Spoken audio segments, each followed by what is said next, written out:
And welcome back, everyone. Welcome back. We just wrapped up with Snogstar versus Mishu, and now we are diving on into another group here in the group stage of the House Galactic Battle. Welcome, everyone. Welcome to Group B. Sorry, Group D. There we go. To Group D of the House Galactic Battle. Again, Cristiano, he just 2-0'd Fnatic in this group, and now we're here to determine who faces off against Cristiano in the winner's match. Will it be PAPI or will it be DaNa in a ZVP? Let us go. Again, looks like the groups have been slowly progressing here, and we already have our first eliminated player. It is going to be Yemiel. Yemiel has been eliminated. He was 2-0'd by both Nurture and Trifax. But here we go. Now we're diving into our next game, into our next series, and spawning in the top left-hand corner of Hardlead, we have the star of the show, the star of the CranKy Ducklings. We have the Polish Protoss player, the red Protoss representing Berserker Esports. It is PAPI. Hi, PAPI. And spawning in the bottom right-hand corner, we have his opponent. We have the blue Zerg player representing his clan Nomi. It is DaNa. The legend has returned, an old school player that has returned after a very long hiatus, and we'll see how he can perform here against someone of the likes of PAPI. Again, PAPI is more of a newer face here to the scene, has been on the rise in the absence of DaNa. We'll see if he can keep up here. So far, going to be a hatch first from DaNa. We did see DaNa earlier today in the free-for-all, but DaNa was knocked out by Mishu, as Mishu, of course, was snowballing out of control with his mass BC and didn't winning the entire event. DaNa was his first, or actually his second victim. Mishu's first victim was Paranoid. Feels paranoid, man. Was the first to fall. Behind this, DaNa going for a hatch gas pool, standard opener here. Unlike Paranoid earlier, DaNa actually has his opener down pat. So I'm looking forward to a more competitive match between these two players. We did feature Paranoid earlier as another returning legend, and clearly Paranoid hadn't actually played that much StarCraft, wasn't really as crisp when it came to his opener, when it came to his build, when it came to his play, which is why we saw Rodzen able to have a more dominant showing against him. I want to believe between these two players it's going to be a little bit closer, but we'll see. We shall see. As again, PAPI has been impressing us for quite some time. Over the past couple of weeks, he has actually been looking, or past couple of months, my apologies, has been looking quite impressive in the online House Open Cups. Has actually been looking quite well against players like a Laser, like Geralt, like Cristiano. In the PvPs, PAPI is looking terrifying, and he can definitely bring it to the players, the upper echelons of Protosses, like Geralt and like Cristiano. And even PAPI's PvZ looks scary as well. In the finals that he had against a Laser, he did bring a Laser to the ace match in a best of 5. Went all the way to game 5. So PAPI is going to be a bit of a dark horse coming into this, and I want to believe that in this tournament he can go far. But of course, before we can talk about the playoffs, before we can talk about the later stages of this event, he still has to take down DaNa. Here we go. As PAPI is going for an interesting opener. That is a very fast third gateway. This is not of the norm, and we are making an abundance of adepts early on. These are going to be vanilla, glaveless adepts. We're going to have quite a lot of them here as we have 3 gateways up and running. Back at home, DaNa just droning on up, saturating his bases, looking quite happy and quite crisp here on 3 bases. The downside is that DaNa doesn't really recognize what's going on, hasn't seen the third gateway, and PAPI behind this going for a Twilight Council. I'm curious how this all comes together. Now, again, this third gateway is pretty early here for PAPI, so he's going to be applying some aggression early on, I imagine, with these vanilla adepts. Behind this, we could take a turn, and we could actually get into something like DTs instead. I wouldn't be opposed to that from PAPI. To open up with an abundance of adepts, to reveal and make it look like glaives, and really behind it go for something else. Ooh, Overlord is coming in. DaNa getting a scout off, does get eyes on the Twilight Council. 2 more gates on the way. That's going to be 5 gates in total. This looks like a 2-base all-in. It is a 2-base all-in because it's not 5 gateways, it's 6 gateways. So 6 gate glaive adepts is a build, and it is an all-in. Across the map, adepts, they have arrived. They go straight for the Queen. First queen going to be going down. DaNa caught with his pants down. This is hitting earlier than normal. This is a very early push here from PAPI because of that third gate opener. And with that, we are completely caught off guard. Lean's going to try and dive in. Good positioning here in the mineral line. We do reduce the surface area. We reduce the surface area here. The Lings are getting picked off one after the other. 6 drones go down. PAPI will back up. He dealt a good amount of economic damage, and he's not done. He's still going to be following this up with the next step, the next stage. It's 6 gate glaive adepts with DTs as well. We're just doubling down on 2-base aggression. On the wall. The wall is not a wall. The Lings, they do manage to slip in. A handful of them, and we do get a full scout. We do get confirmation of course, the additional adepts on the way, but we don't see the DTs, not yet. No, the Lings, they're being forced out, they're being cleaned up, and we do not get eyes on the Dark Shrine. We are unawares, and I don't see us throwing down any spores. There's no reason to. Right now, we're hyper fixated on the mass adepts that are confirmed. We saw the gateways, and there we go. We get eyes on the Dark Shrine. Big scout here from DaNa. But does he have the economy to defend? He's down to 42 workers. Does have a decent amount of roaches that are amassing, but I don't see any spores. Not yet. Now, thankfully for DaNa, there's no robo. Oh, I mean, sorry, there is a robo. Do we have a prism? We do. Oh, God. I was going to say that, it's going to take a while for the DTs to get across the map.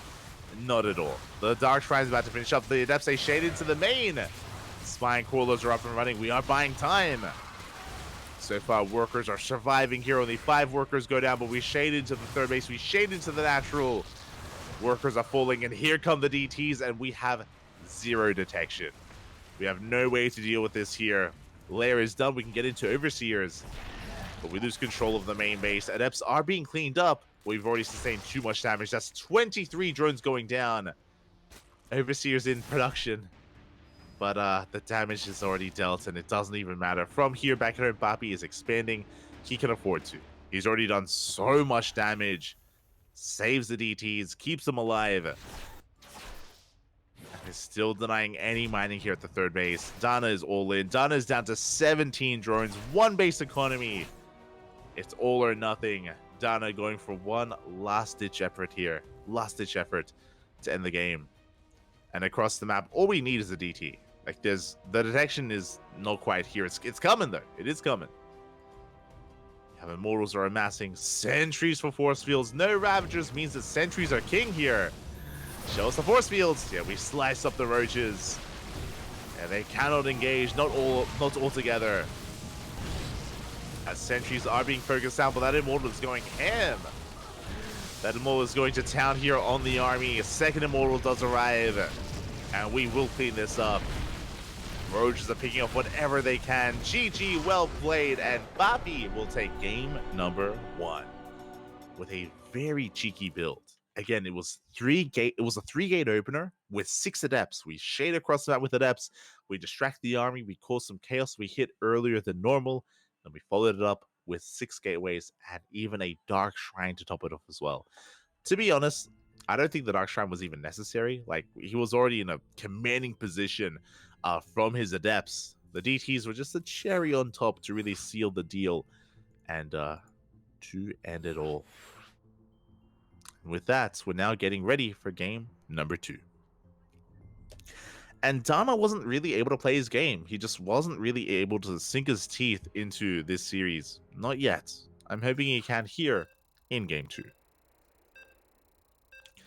I am hoping he can. So we're going to be settling into game 2 on Alcyone. Let's go. Let us go.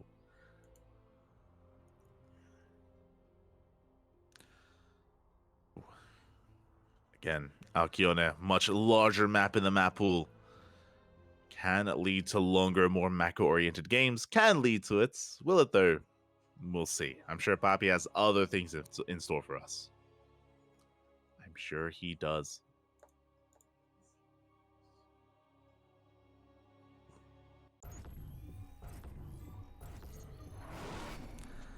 So we're getting into game 2 and spawning in the top right-hand corner of Alcyone. We have the Polish Zerg player currently down in this series, looking to fight back, looking to force that ace match. It's the blue Zerg player. It is DaNa.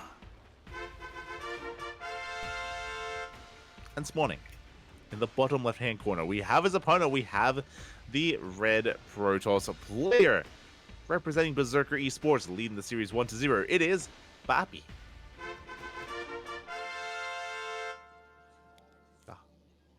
PAPI. Here we go. Sorry, I was just like looking things up here. I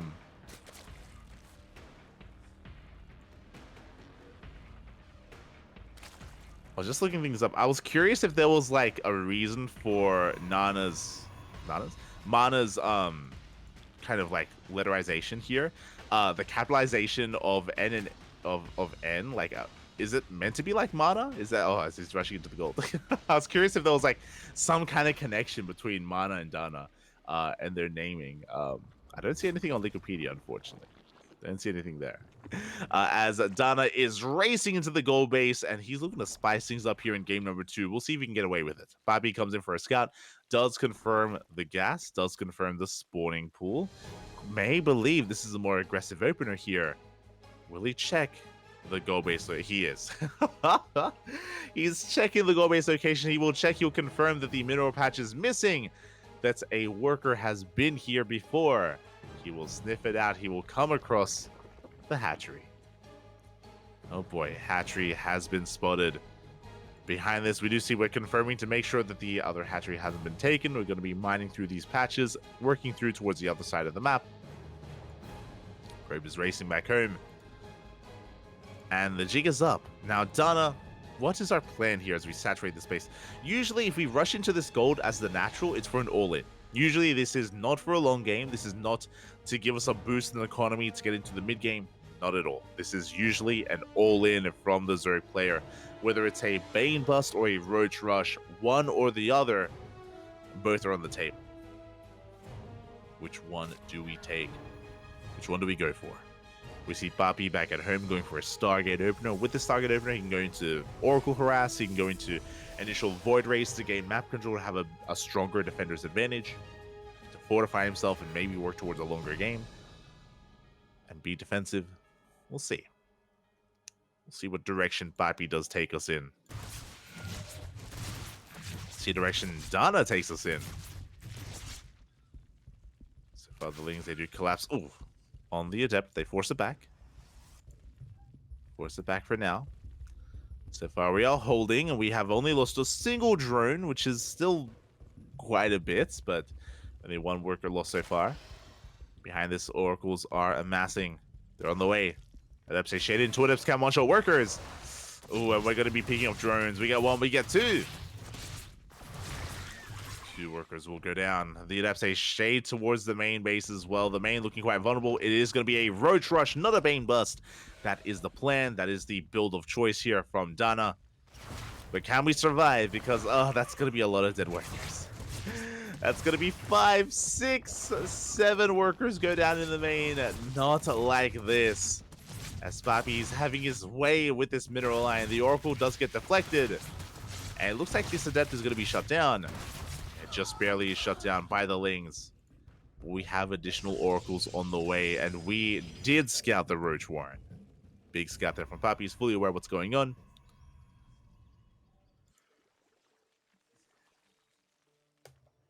Is aware of the eventual all-in from DaNa as we are pushing that creep across the map. We're getting a third base, I imagine, just for Larva.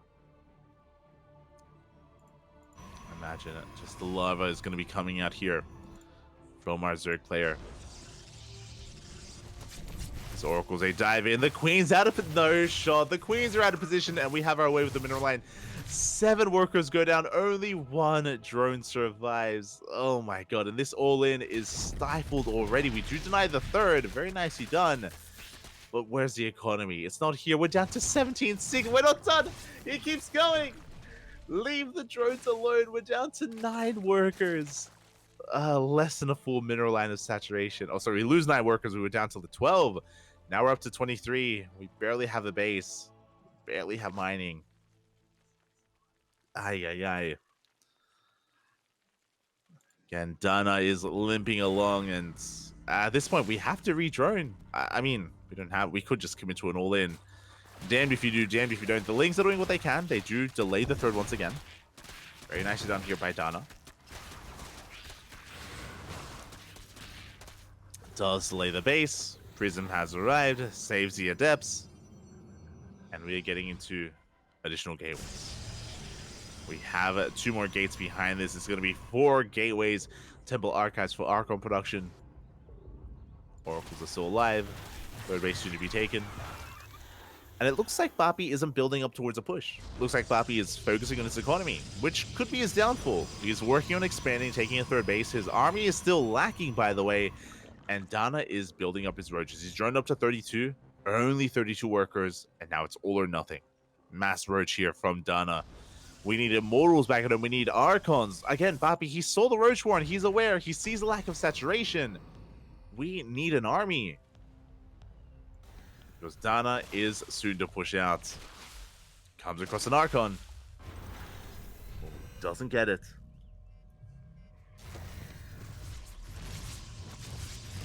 And here we go. The Queens, they have arrived. Roaches behind this as well. Shield battery still on the way.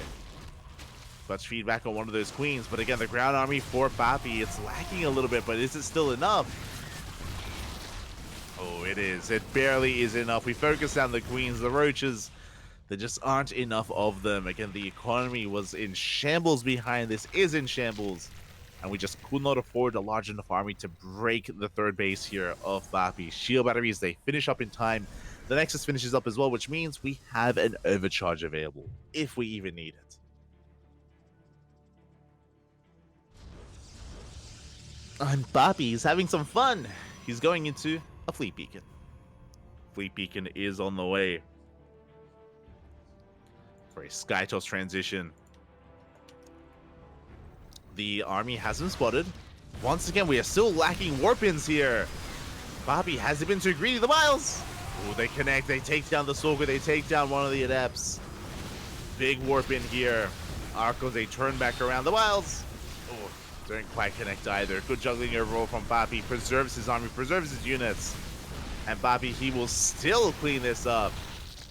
GG gets called. Well played. The all-in fails. And PAPI will take the series 2-0. GG. GG, well played. I was concerned that maybe PAPI was being a little bit too greedy, and I do think he was being greedy, but he isn't quite punished for it. Does come out on top. Does show us that, again, he is coming in as someone that can threaten the title of this tournament of the H.4.0.S Galactic Battle.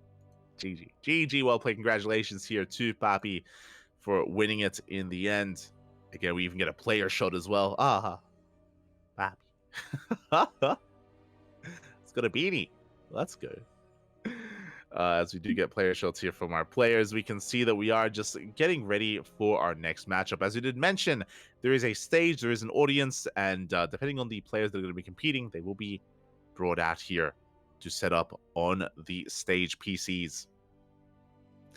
And who is going to be coming up next here? Let me just double check. So we just wrap this up. Of course, PAPI advances on to face off against Cristiano in the next round, if I'm not mistaken. Yes, he advances on to face off against Cristiano. Meanwhile, we're going to be focusing on our next series. It is going to be... who exactly? Interesting. I believe it's going to be... wait, what? I believe it's going to be PAL versus Snockstar. I believe that's going to be up next on the channel. It's going to be PAL versus Snockstar, followed by the Group C match, followed by... ooh, Nurture. Oh my god. Okay, I'm looking forward to it. We're going to be going on a short break. When we return, I believe PAL versus Snockstar up next. Up next on the channel. So take this moment to get some food, get some water, get some snacks, because we are merely still at the beginning. There's still so much more of this tournament still to come. It is a one-day event. A one-day event. We still have to cover all the group stage, followed by the playoff bracket. There's a lot to come. See you soon.